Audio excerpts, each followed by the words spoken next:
What's up guys, this is Grant, the founder of cartfab.com, and today I've partnered with Texas Outlaw Mini Bikes and Go Power Sports to bring to you this video, which is how to get into mini bike racing. I'm really excited about this because we're actually going to show you the gear that you need to have, what to wear when you're racing, what kind of mini bike you should get into, the different classes and the rules for each class, whether that be stock or outlaw class. And it's a very, very special video to me because we're actually going to not only see the people who founded Texas Outlaw Mini Bikes, we're actually going to see the people that make each race possible, a lot of the people that volunteer behind the scenes that you haven't really gotten to see yet. And throughout the video, we're actually going to get the opinions and the advice of the people that race and win these mini bike races. As a quick side note, I now sell merchandise up on my website, so make sure you check out the link in the description for all of the stickers that you need so you can have an awesome experience or just come out and see what it's like. So let's go check it out. What's up guys, this is Grant, the founder of cartfab.com. Today I'm at a Texas Outlaw Mini Bike race. We're getting all ready, excited to have an awesome race. Some of you have asked, how do I get into mini bike racing? What kind of mini bike should I get? What are the rules? What kind of gear should I wear? What are the classes? So we're going to go over all that and see some real mini bike racing straight from the Texas Outlaw Mini Bike members themselves. So let's go check it out.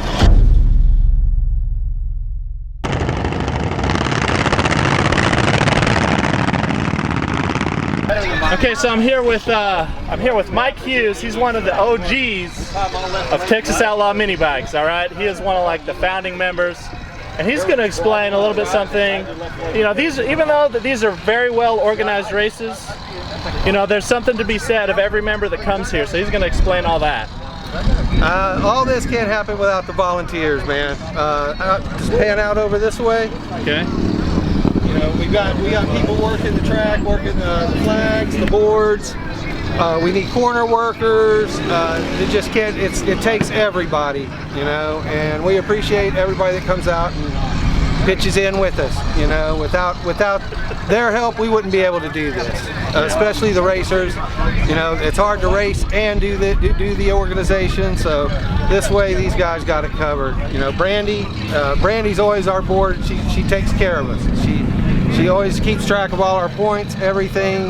People like that are invaluable, man. You know, Stephanie, I mean, they're here every race. And if you get a chance, come out.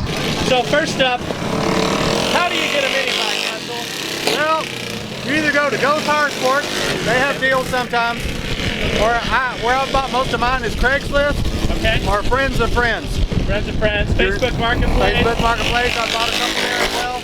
I bought one at Paid Swap Meet as well. Where'd you get this mini bike right here? I got this frame on Craigslist. Where'd you get this mini bike? I got this mini bike off internet. Picked it up for about 350 bucks. Okay, so the internet's pretty much where everyone gets it if you don't get it from Go Power Sports, right? Yeah, I mean, you got a really good selection on the internet. You can pretty much choose exactly what you want. And this started out as a fully stock bike, nothing done to it. Was it used or new? It was used. Okay, that's the way to go. Yeah. If you're gonna do racing, it's better to get it used. That way you got some money for your upgrade. Yeah. So I'm here with Andy. What's up, Andy? What's up? All right, and he's going to explain what qualifies as a mini bike, right? It's pretty much anything, right? For the most part, yeah. It needs to have a no bigger than a 10-inch rim. It can be, you know, the 6 inches, 8 inches, 10 inches, whatever. It has to have no gearbox on it whatsoever, so you can't be shifting gears. You've got to be single speed. You can use the tab or the torque converter.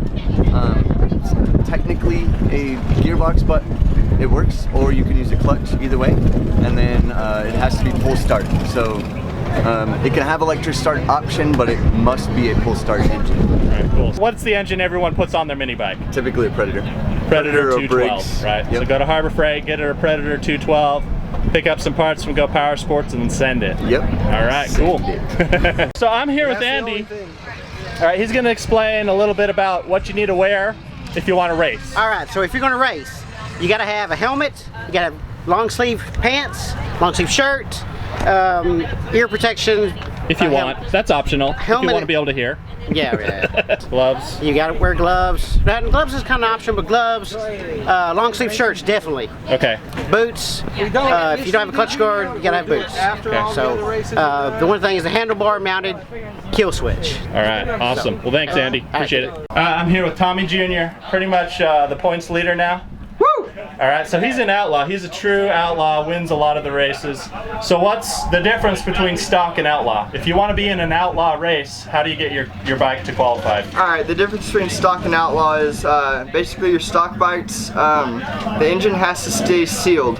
You cannot open the case, you can't add a cam, but you can jet the stock carburetor. The governor has to be intact. You can add a pipe, air filter, and no governor bypass. No governor bypass, yeah, right? Basically, yeah. Yeah, so that's stock. Stock. To interject here about a stock engine, I've left a link in the description below that has out of the box, just stock engine that's already hopped up to a stage 1. So if you're not a hands-on type of person, you can just remove 4 bolts from your engine mount and bolt this thing on your mini bike, and it'll be ready to go, and you'll be ready to race in the stock class. So if you want a simple solution, I left a link in the description for this hopped up engine. All you gotta do is click on it, get it, have it shipped to your house, bolt it up onto your mini bike, and you'll be set. So that's option 1. Option 2 is if you want to buy a kit, let's say you already have a Predator 212, or if you're more of a hands-on person, I actually made an entire video on how to do a stage 1 modification for a Predator 212 engine, and I have a link for that right up here. So make sure you click on that card. It'll take you to my website, cartfab.com, where it'll show you how to do this entire process yourself if you're a hands-on person. It has to be pull start, no transmission for both classes. Your outlaw class, it gets a little more intense. You can basically have any engine mod all the way up to whatever horsepower you can make. The most you can make, you're going to need it. So what kind of parts do people put in an outlaw engine? What are the typical parts you would do once you open the engine up? Most people run like a good torquey cam. It depends on your gearing. You can go with a higher lift cam if you have more gear, but if you don't have very much gear, you want a lower lift, high torque cam so that you can get the jump out of the corners. And what about carburetors? Carburetors, I recommend the 24mm flat slide from Go Power Sports. It's a really good carb on gasoline. It just depends on your setup and how wild you want to go with your engine. So if someone's looking just to bolt on some parts, you bolt on like a 24 flat slide, you'd open up the case, you put in a billet rod, billet flywheel. Yeah, absolutely. You're going to need a billet rod and a billet nice flywheel cam. for sure. And then what kind of head can you just bolt on? Well, you can definitely go wild with the head work. That's one of the secrets we have to making all this horsepower on mini bikes is it's all the head work. You gotta have, you know, big valves, billet retainers, nice big springs, chromoly push rods, billet lifters. And those get pretty complicated. So usually you have to have an engine builder do it for you, and they're pretty expensive if you go all out, but Go Power Sports has a bolt-on head. Yeah, Go Power Sports can hook you up with pretty much everything you need to make good horsepower on the track. I mean, I've got a fast Go Power Sports engine, and it's all been Go Power Sports built, and it's got me to where I am in the points chase. Cool. All right, so I'm here with Stephanie. She is a proud Texas Outlaw Mini Bike racer. That's she right. doesn't just show up, she races. So can you explain the women's class? What do you got to do there? Well, pretty much the women get to do whatever they want. We can run a popped up motor, we can run a stock motor, we get to do whatever. It's just get on your bike and ride. But you know, it's just to get out there and have fun, and that's, you know, maybe win a trophy. Yeah. You know? Well, that's cool. Well, thank you. Thank you. So I'm here with Ferris. He's pretty much one of the best racers out here in the outlaw class. Can you give us some pointers on how to race?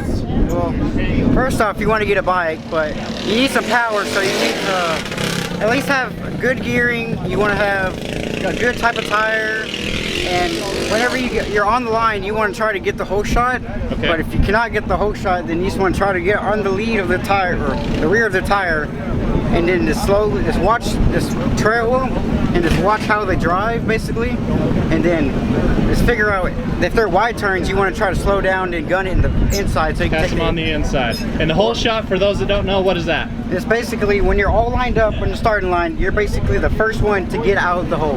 All right, awesome. Thanks, Ferris. No problem. How can the racers make it easier on you all when they show up? What do they got to do? Basically show up, fill out the forms, and then when it's time to race, do they just wait for their name to be called out or what? Yes, they'll need to pay attention to the board. The board. And they also need to listen for their names. If you don't get on the board, or you don't sign a waiver, you don't get on the board. Okay. You don't come up to the starting line, you lose your race, you'll go into last chance. Right, so you basically show up, fill out the forms, and look at this huge whiteboard and make sure your name's on there and make sure you know when you're gonna race. Correct. Alrighty. Yes, sir. Thank you. White flag, last lap. Yellow flag, some riders down. Just be cautious. Watch your flaggers around the deal. Checker flag. Give it up! Thanks everyone for watching this video. If you liked it, please give it a thumbs up. It helps our channel grow, and it helps those that are looking for tips and tricks and the secrets on how to race, how to build engines, how to have a good time. Basically, anyone that's looking for this type of stuff out in the world, when you give it a thumbs up, it's one of the best things you can do for me. Also, the next thing you could do is leave a comment below. Let me know what your setup is on your mini bike, or if you have any issues. Let's say you're trying to figure out how to build the engine right, but you ran into an issue. Let me know in the comments below. I always look at the messages and I'm always willing to help, especially if you want to come out and get some racing done. The next thing that you can do is subscribe. Those that haven't subscribed already, I release videos on go-karts, mini bikes, engine building, anything power sport related when it comes to go-karts and mini bikes. And you're going to see in the next video the full race footage, so you can see all the crashes, you're going to see all the races, and we're going to have some good commentary explaining who the racers are based on the feedback that I've received from you all. So make sure you mash that subscribe button and hit the little notification bell so you get notified right when I release a video, so you can watch it whenever you want. Thanks guys for watching, and we'll catch you in the next one.